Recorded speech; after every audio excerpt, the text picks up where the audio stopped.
Hey guys, I just wanted to bring a story to you from Athens, Tennessee. This is the city I'm from. This is a very gut-wrenching story. It is full of truth, understanding of things, and this city is absolutely in total control and back to the way it was before. So I just wanted to share this with you all. I believe you will enjoy it. He wiped the blood from his mouth and hobbled past the insidious deputy once again. As Gillespie made his way to the voting booth, his world went black. Wise drew his revolver. Hey guys, this is Tommy Dimsdale. I'm a regional director with the National Association for Gun Rights, and like many of you, not only do I love defending our Second Amendment rights, but I also enjoy learning about the stories and reasons as to why we fight for those rights. So that's why today we're going to be looking back at a fascinating story of corruption, intimidation, and violence that was only conquered by a group of courageous GIs who liberated their small town by force from an insidious group of politicians. Now, this is the story of the Battle of Athens, Tennessee.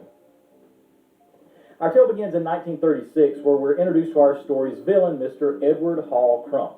Now, Crump had served as councilman, 2 terms as state rep, and even mayor of Memphis for 3 terms. But his greed for money and power were about to ascend to something unthinkable. Crump had big plans to multiply his wealth through the corruption and intimidation of the citizens of Tennessee, and his first target was the town of Athens in McMinn County, where Crump would run his political empire for the better part of a decade. Crump began funding the Democrat elections of many sheriff races across the state, but he also got his big start with Paul Cantrell in McMinn. He funded Paul's campaign. He heavily beat out the competition with Sheriff Cantrell, willingly becoming the first string puppet for Boss Crump, as they called him. So, corruption really ensued in the years leading up to World War II as Crump's power expanded. We'll go in a little more in depth here as soon as we can, show you how awful things were in Athens.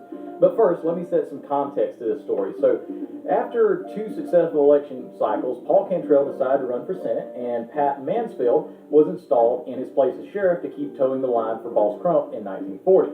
Now, not long after that, Pearl Harbor was struck by the Japanese, and approximately 3,000 men from McMinn County joined the armed forces and started fighting in World War II.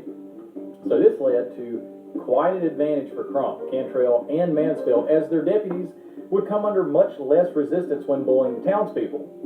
With the fighting men off to war, Crump's playground expanded even further. Boss Crump's tyranny ran rampant for 8 to 10 years straight, for 1936 to 1946.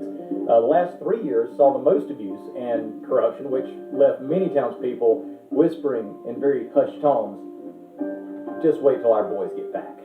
So, here enters our hero of the story, distinguished Marine Bill White, who survived close encounters in the Guadalcanal and in Tarawa.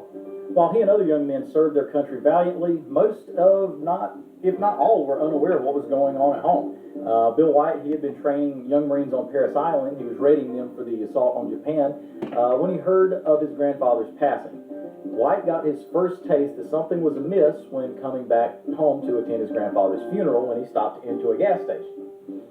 "I'll take 5 gallons, he told the serviceman. The proprietor looked back at the Marine grimly. "Well, you ain't getting it. Don't you know there's a war going on?" Bill, under the assumption the station was under orders to ration fuel, politely tried again. "It's only 5 gallons. The disgruntled serviceman responded more gruffly. "I don't care if it's 1 gallon. You ain't getting any of this gas." Puzzled, White walked around the corner. He saw an old friend and he spoke to him. He said, "That rations guy, he wouldn't give me any gas." His friend chuckled and said, "Well, that's easy, Bill. I mean, just look. There's a police chief right there. Give him $5 and he'll give it to you." So Bill walked up to the police chief, ordered 10 gallons, and watched the cop count out Bill's money and stuff it directly into his shirt pocket. This was Bill's first indication that something was off. And once home, his father told him of further tragedies. Bill's father would walk about 5 miles to work and often carried a lunch pail with a bottle of milk. One late night, returning home, he noticed a car following and even slowing down to stay behind him. His father began running, not aware that it was actually a McMillan County police cruiser chasing him, and the vehicle swerved around in front of him and out-jumped 4 deputies carrying batons at the ready. The deputies arrested him, took him to jail, confiscated his bottle of milk, and the deputies decided that the bottle smelled funny and that Bill's father must be bootlegging. So he was fined $16.05, nearly a week's pay back then. So Bill knew that there was something off in Athens, but he knew he had to get back to his service as soon as possible. There was a war to fight. After the war concluded, hundreds of GIs started returning to their home in Athens after fighting bloody battles in the Pacific. Bill and his comrades were finally on their way home on a Greyhound bus when blue lights flickered behind them. So no big deal. Maybe the driver was speeding. No telling. As soon as the bus doors opened, one of Crump's top henchmen, Deputy Wendy Wise, stomped on board. "All right, everybody out," he shouted. Bill watched his friends, who had a few drinks in celebration of their return home, but now were nowhere near intoxicated, were rounded up outside and slammed against the walls of the bus, incessantly hounded about their disorderly conduct. So Bill asked the local what in the world was going on. The local explained to him that this is pretty much the norm. Deputies always pulled over these buses and would trump up charges on anyone for anything as long as it served to line their pockets. Bill couldn't believe his eyes. These men had fought and bled for their country, lost friends and precious time with families, only to get home and be treated like criminals. Word among the returning GI population was growing that the freedom they had fought for in the Pacific was not to be found in Athens, Tennessee. Now, the practice of corrupt deputies arresting anyone and everyone they could was known as fee grabbing and was common in that day in Tennessee. Officers got paid a commission on how many fees they could trump up, how many people they could arrest. After the GIs began digging into what happened in their absence, they discovered that Crump had aimed to bolster his own wealth and all the wealth of his law enforcement by heckling tourists and motorists at every opportune moment. A prime target for this? Greyhound buses, sure enough. The GIs found story after story after story of Deputy Wise and his men routinely pulling over every bus they could, boarding it and fining people for public drunkenness, whether they had a drop of alcohol or not. Each fine totaled about $16.50, which back then was a pretty hefty fine. Deputies would also go into local bars, arresting every single patron there, while the law-abiding suffered. The brothels, the gambling halls, the underground strip clubs bathed in success. Between the money from gambling rings, extortion of local businesses, and heckling of out-of-town visitors, Crump and his cronies pocketed $335,291 in the span of 10 years. In 2021, that would be approximately $6.2 million stolen from the hardworking people of Tennessee. Sheriff Cantrell raked in a salary of over $60,000 a year, which, as completely unheard of in today's money, he'd be making over $1 million a year. On top of this, he was given the job as superintendent of the county workhouse for an extra $2,000 a year. And considering that men didn't even have a county workhouse, you could say that job was pretty cushy for him, to say the least. But needless to say, the GIs were furious and knew something had to be done. With the sheriff departments flush with cash, Crump's men could always easily win any election. And when that election was in doubt, the sheriff's department would always arrest poll watchers of the opposing candidate, cause a ruckus, and use that disturbance as an excuse to seize the ballot boxes where they could be counted in private. Many citizens who were known to oppose Cantrell and his men would conveniently find themselves behind bars when election time came around. And select people would often have their registration papers decertified, oftentimes from the very official that gave them out in the first place. Word also went around to the elderly in the community that their pensions would be done away with if they didn't vote right. And in one case, a Republican election judge tried to view the ballot count and was subsequently struck down, drug into an adjoining hallway, and beaten until paralyzed. To no one's surprise, Crump's men always ended up on top every single time. A hardware store owner wrote the United States Attorney General Francis Biddle, imploring him, "The good people of this county are sacrificing for the cause of America's freedom, but have lost their freedom at home. Both parties have lost the freedom of the ballot box. A dictatorship has been set up. The county treasury is being raided at the expense of the taxpayers, and the good people of this country would like to sell their property and move away. Your department is our last line of defense. Please, for God's sake, come to the rescue of a helpless people."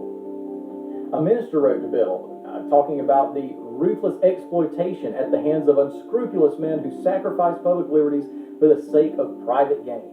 Nothing has been considered too low if it will enable them to perpetuate themselves in office. Decent citizens feared to bring their wives to the polls and often felt it unwise to cast their own ballots. It is not possible for a letter to contain information concerning all the subversive and unscrupulous activities that have taken place in this county. The Department of Justice investigated and responded that the alleged violations in McMinn County were the worst ever brought to the attention of the Department of Justice. This case was brought higher and higher and higher, but at every turn there seemed to be a federal official with ties to Edward Hall Crump being in their pockets, and therefore unwilling to intervene.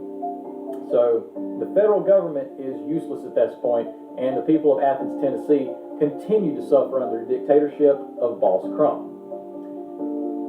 Bill White said it was a big surprise. He was home, and everything you've been told that you're supposed to be fighting for wasn't there. There were liquor houses, whorehouses, gambling joints all over the county, protected by a bunch of thugs wearing guns and badges. One GI plainly stated that it was a dictatorship down here, that the elections were nothing short of a farce. And another veteran said it wasn't really a town anymore, it was a jail.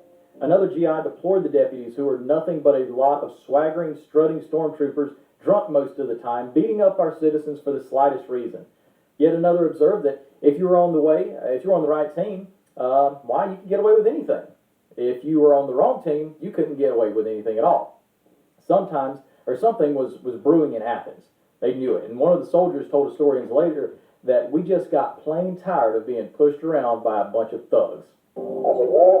I said, here you are. I said, back in County, here in Athens. I said, after going overseas,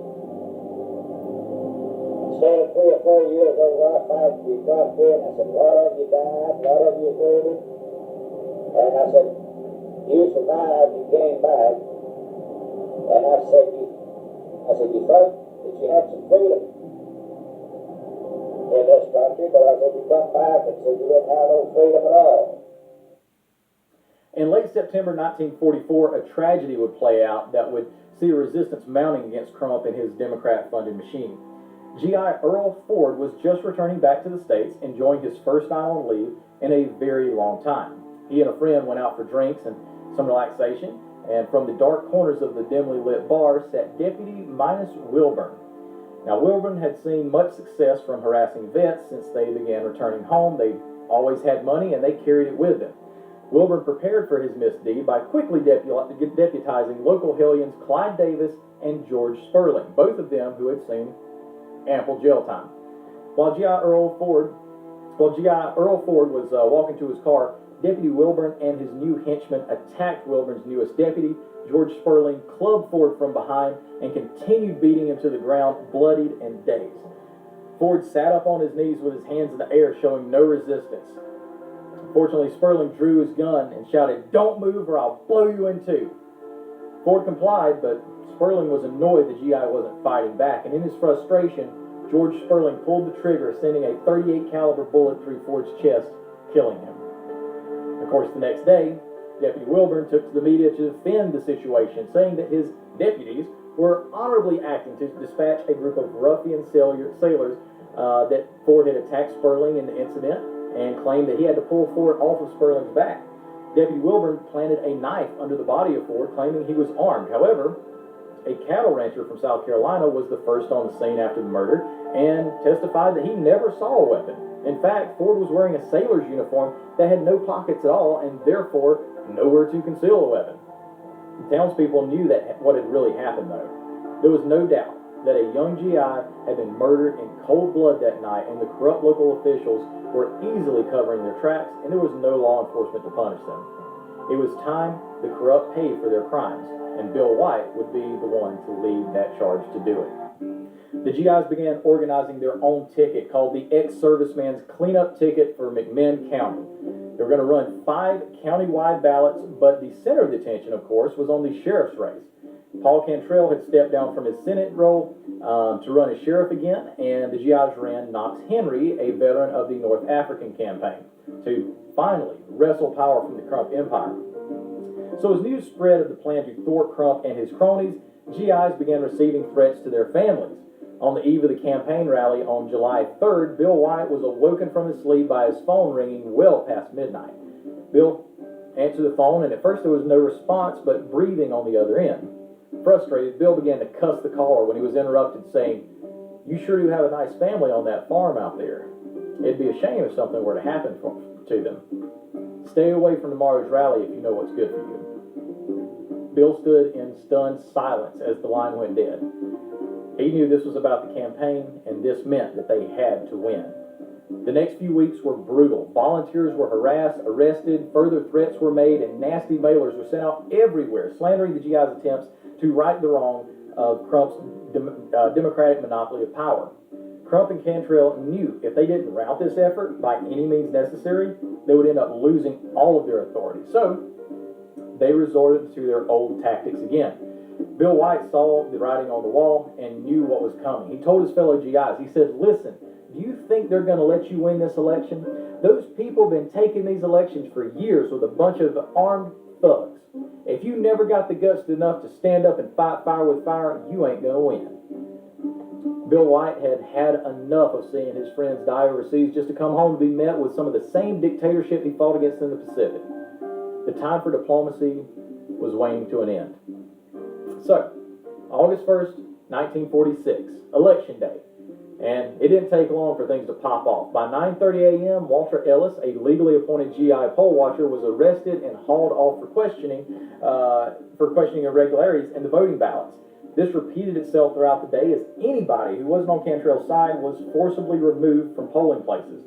Reports of GIs being clubbed in the head and threatened in polling places were pouring into the GI's election headquarters. And one report detailed that Ed DeStahl, a platoon commander and now GI election clerk, was taken hostage along with former B-17 pilot Shai Scott and were held at gunpoint for overseeing the ballots at their polling station by none other than our favorite Deputy Wise. When the opportunity presented itself and the guards weren't looking, Scott bolted for the window with the stall close behind. They smashed through the window, sending shards of glass everywhere, and landed outside with an awful thud. The press had gathered there and were shocked by the chaotic escape from the two GIs. Wendy Wise ran outside, his rifle aimed at the two servicemen, eyes blazing with rage. And he was applying pressure to the trigger when another deputy stopped him, knowing how it would look to the press, especially if two veterans were shot walking away with their hands up. Some of the veterans back at HQ began questioning if a win was even possible at this point, but Bill White knew from the beginning how this would end, and they started making plans to rout the corrupt police force from taking the ballots once again. As the GIs began preparing for what was to come, though, voters came under heavy intimidation from the armed guards at polling places. At the same polling place that Deputy Wise had held the two GIs captive, another controversy was about to go down. 70-year-old farmer and black man Tom Gillespie hobbled his way up to the sidewalk and into the polling place. In this day of age, Tom's presence was generally frowned upon in a polling place, let alone in Athens, where he would be casting a vote against the powers that be. By this time, the anger and worry in Deputy Wise had started to build even further. What else was there to do but double down and turn up the heat? I mean, this was the only thing that Wise knew to do, as it had worked for the past decade. Wise sneered at Gillespie as he strode past and went to the voting booth. Just as Tom picked up a pencil to cast his ballot, Wise snatched him by the wrist and said, "You can't vote here today, boy." Another GI volunteer perked up and said, "He can too." The tension rose in the room until Gillespie broke the silence. "Well, why is that, Mr. Wise?" he asked. But the only answer Wise could give him was the one he had balled up in his fist. Deputy Wise lashed out, showing he had fitted a pair of brass knuckles in his pocket, and struck Tom Gillespie across the face, sending the elderly man to the floor. Wise grabbed him by the back of his pants and collar and hauled him out the door, throwing him to the sidewalk. Media coverage and perception had ceased to matter at this point. It was Wise's job to help win this election at all costs. As Wise turned on his heel to go back inside, Gillespie coughed and stirred. Wise paused, looking over his shoulder, as the 70-year-old farmer pushed himself to his knees and shakily brought himself to his feet. With the only hesitation being his own physical limitations, Tom Gillespie turned around, he wiped the blood from his mouth, and hobbled past the insidious deputy once again. As Gillespie made his way to the voting booth, his world went black. Wise drew his revolver. By this time, Bill White had rallied his men to the local National Guard armory. The men had weapons, but nary enough to take on Cantrell's men. They needed a lot more firepower. The locks were cut and the doors were busted open as ex-servicemen flooded the National Guard armory, taking multiple M17 rifles and a few Thompson machine guns, and as much ammo as they could carry. Veteran Jimmy Lockmiller brandished two 45 Colt revolvers under his, God bless America, Hawaiian shirt, which he planned to do battle in. These veterans didn't fight a war to come home to another dictatorship. Bill and his men were just as willing to die or suffer consequences as they had been a few months earlier. It was time to act. And as crowds started to arrive in protest over the shooting of Tom Gillespie, the Crump Cabal instituted their normal practice of declaring an emergency and bringing all the ballots in the county back to the jailhouse to be certified. After Bill White and his fighting bunch returned to their HQ to ready themselves, two deputies arrived, intent on arresting everyone in the building. By this point, such an attempt was futile as the two officers were quickly disarmed and beaten. Subsequently, 5 other officers showed up trying to back up their fellow police, but met the same quick fate. All 7 corrupt cops were beaten, stripped naked, and tied to trees in the nearby woods, where they would stay until this whole scenario worked itself out. Well, Bill knew there was no turning back now and turned to his men. Well, here you are. After 3 or 4 years of fighting for your country, you survived it all. You came back. And what did you come back to? A free country? You came back to Athens, Tennessee in McMinn County that's run by a bunch of outlaws. They've got hired gunmen all over this county right now at this minute. And what for? One purpose. To scare you so bad, you won't dare stand up for the rights you've been bleeding and dying for. Some of your mothers and some of your sisters are afraid to walk down the streets to the polling places, and lots of men too, because they know what happens.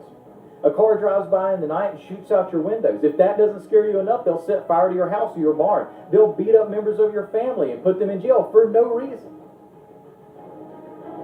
Is this the kind of freedom you were supposed to be fighting for? Do you know what your rights are supposed to be? How many rights you got left? None. Not even the right to vote in a free election. And when you lose that right, you've lost everything. And you are damn well going to lose it again unless you fight, and fight the only way that they understand, fire with fire. We've got to make this an honest election because we promised the people that if they voted in it, it would be an honest election. And it's going to be. But only if we see that it is. We are going to have to run these organized criminals out of town, and we can do it if we stick together. Are you afraid of them? Why, I could take a banana stalk and run every one of these pot-bellied draft dodgers out of Depot Hill. Get the hell out of here and get something to shoot with and come back as fast as you can. White and his men vacated a family from their home that was right across the street from the jailhouse. Nearing nightfall, the GIs demanded the ballots be returned, and from inside the jail a voice rose, "You're going to have to come get them." The GIs made it clear that that was exactly what they intended to do. Another voice came from inside the jail. "Why don't you call the law?" A GI responded loudly, his voice booming across the street. "There ain't no damn law in McMinn County." And at that, the first blast came from the jailhouse, and the night air lit ablaze with gunfire. The little town of Athens exploded with the cracks of Thompson machine guns, revolvers, and rifles sounding off. All around, the scene depicted the assaults some of these men had experienced not too long ago. Tufts of dust and gunpowder and smoke pinged off both buildings as lights streaked back and forth across the street in a hail of bullets and lead. Battle-hardened GIs started moving to encircle the jail, taking positions on rooftops, some taking cover behind cars, and even blowing the transformer that provided power to the jail. Some deputies attempted to advance, but after one was immediately struck in the leg and left lying in the street, the rest thought better than to risk exposure to the deadly barrage of fire from the vets across the road. Amid candlelight in the jail, one deputy risked exposure from cover as he grasped for the wall-mounted phone to alert the National Guard of the war that was going on in the small town. It didn't take long for sharpshooters to notice, and the deputy crumpled back to the ground, being shot through both his thumb and his jaw. But Bill White was already notified that the National Guard was on their way. He knew that if the National Guard got there before the ballot boxes were obtained, that all these men would be arrested and put under the jail. So they had to do something. Fellow GI Ken Mashburn, an explosive expert, reminded White of where the county had stored some dynamite for clearing roads and for construction purposes. White quickly dispatched a group of men to hastily retrieve the dynamite before the guard could show up, and after hours upon hours of fighting, and with the morning approaching fast, White had to put an end to this quickly. When the men returned with the dynamite, they took haste in deploying its power. GIs began making their way across the street to within distance of the jail. They lit single sticks of dynamite, throwing them into the street. One landed right beside a McMinn County patrol car, launching it into the air and landing it on its roof, wheels still spinning. As the men across the street kept suppressive fire on the deputies, the men on the ground finally came within striking distance of the jailhouse. One GI bundled 5 sticks together, lit the fuse, and lobbed it with all his might towards the front of the jailhouse. If the night hadn't seen enough chaos already, the raucous explosion pierced through, even making the loud gunfire seem like rain on a tin roof. The explosion rocked the very foundation of the building, sending bricks and dust and debris across the road and far into the air. Chunks of hardened red clay flew by the heads of the crouching GIs as they took cover behind police cars. Dust soared, wood splintered, glass shattered, and metal twisted as the dynamite wreaked havoc on the front of the jailhouse. As the dust settled, the GIs could see the toll it had taken. A large hole had been created in the front of the jailhouse, and the explosion had effectively torn the porch off of the building, leaving it leaning at a precarious angle. Knowing the importance of momentum in battle, Bill White rallied his men to open up with every gun they had at their disposal. The night lit up again as tracers scorched through the air, but this time it was only going in one direction. Tufts of dust and brick sparked off the walls. Glass fell. Curtains were reduced to shreds as the unmerciful gunfire poured from White's men. As the volley began to die down, a faint voice could be heard over the gunfire. "We give up!" GIs stormed into the jailhouse, rounding up dozens of Cantrell's men and marching them outside. Several of the deputies were attacked on sight by the townspeople, but not one casualty was recorded that night. The next morning, the deputies were arrested, and when the final tally came back and votes were counted, the GIs swept every seat by storm. Knox had run his race and won by a margin of 2,175 votes to 1,270. The deputies were arrested, the sitting sheriff resigned, and Knox immediately began cleaning house in McMinn County. The GIs fully expected a retaliation from federal government forces, but none ever came. Instead, when a federal judge ordered a full investigation, the local National Guard wrote back. They responded that they found no evidence that their armory had been broken into and that no investigation was needed. One FBI agent came around town trying to pry around for someone to arrest, but local townspeople remained quiet and tight-lipped and refused to say anything. He left with no more information than he came with. Deputy Wise pled guilty to felonious assault against Tom Gillespie, who luckily survived being shot in the back. He served 1 year in jail and was paroled. But Deputy George Sperling ended up being sentenced to 15 years in jail for the murder of Earl Ford. This whole occurrence proved to be the undoing of Crump and his wicked organization across Tennessee. More and more sheriff seats fell to more honest, law-abiding good guys, and Crump's empire devolved into shambles. Hey, even Bill White became a deputy for the McMinn County Sheriff's Office under Knox. So this is a fascinating story, and I hope it can spur your interest in not only more tales of historical importance, but also activism in your community. Because you see, politics starts local. And obviously in this story, had the men not had access to firearms, the Crump cabal would have been able to keep up their tyrannical dictatorship of Tennessee's citizens. But since we have the blessings of not just the Second Amendment, but our natural right as free men to keep and bear arms, we too have the responsibility to protect those freedoms. And that's why we here at the National Association for Gun Rights continue to fight for your gun rights every single day. It's only because of the sacrifice and courage of brave souls like Washington, Jefferson, and more modern heroes like Bill White do we have the opportunity to call our legislators, send them a postcard, email, or a letter, or talk to them, lobby them, and even run for office should they refuse to listen. Those men gave the ultimate risk, and some the ultimate sacrifice for you and I not to have to. All we have to do is stay engaged in our political spheres.